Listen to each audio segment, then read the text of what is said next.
नेपाल को लगी चीन की हवा और अब नेपाल भी चीन जैसे ही काम करेगा। नमस्कार, बातें करते हैं नेपाल की। सबसे पहले तो दोस्तों, आपने पाकिस्तानी समाचार सुने होंगे। उनमें कई बार कहा है कि ऐसा कोई सगा नहीं जिसे चीन ने ठगा नहीं। या पाकिस्तानी समाचार पत्रों में, चैनलों में आपने ये जरूर सुना होगा कि चीन ने चूना लगा दिया। यानी पाकिस्तान के लोग भी मानते हैं कि चीन ठगी करता है अपने दोस्तों से, जो उसके मित्र राष्ट्र हैं। लेकिन दोस्तों, ऐसा बिल्कुल नहीं है। कहीं कहीं चीन का असर भी उन देशों पर पड़ता है जिनसे चीन की मित्रता है। अब हम नेपाल को ही ले लेते हैं। अभी क्या है कि आपको पता होगा कि चीन ने 10 दिन में 1000 बेड का एक अस्पताल बना के दुनिया को चौंका दिया था। उसके बाद भारत ने 4000 बेड का अस्पताल बनाया, वो भी 7-8 दिन में। लेकिन भारत ने रेल के डब्बे आदि चीजों में बनाया। अब नेपाल ने क्या किया है कि काठमांडू में 5000 बेड का एक अस्पताल बनाएगा, वो भी 7 दिन के भीतर ही भीतर। काठमांडू के मेयर विद्या सुंदर साक्य ने इसकी घोषणा कर दी है। इसमें प्रदेश की सरकार और देश की सरकार शामिल होगी और 7 ही दिन में 5000 बेड का अस्पताल बना दिया जाएगा।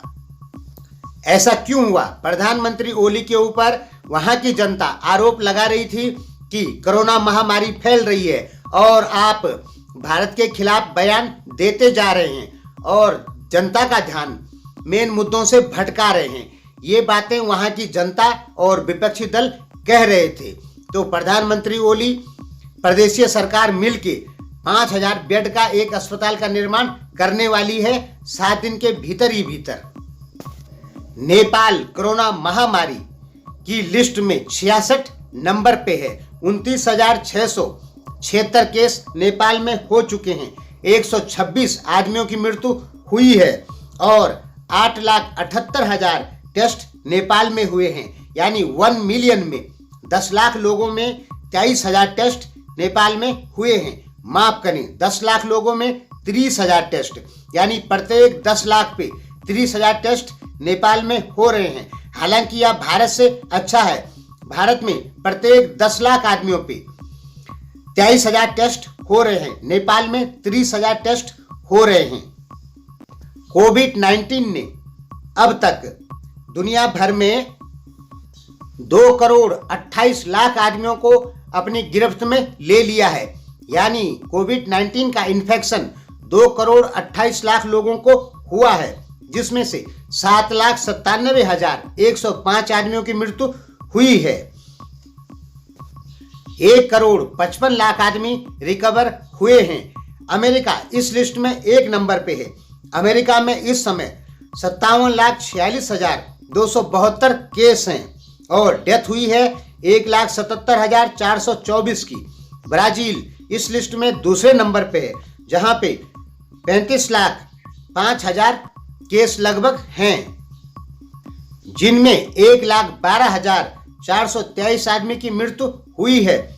भारत इस लिस्ट में तीसरे नंबर पे है। भारत में इस समय 29,04,000 लोग कोविड-19 के शिकार हुए, जिनमें से 54,975 लोगों की मौत हुई है। चौथे नंबर पे रसिया है, जिसमें 9,42,106 लोगों को कोरोना का इन्फेक्शन हुआ है, जिसमें से 16,000 आदमियों की मृत्यु हुई है। नेपाल इस समय 66 नंबर पर है और भारत इस समय तीसरे नंबर पे है। भारत में प्रत्येक दिन 50,000 से ज्यादा केस मिलते हैं। तो अब विपक्षी पार्टियों का, नेपाल सरकार विपक्षी पार्टियों का मुंह बंद कराने के लिए 5000 बेड का एक अस्पताल का निर्माण करेगी 7 दिन के भीतर ही भीतर। धन्यवाद।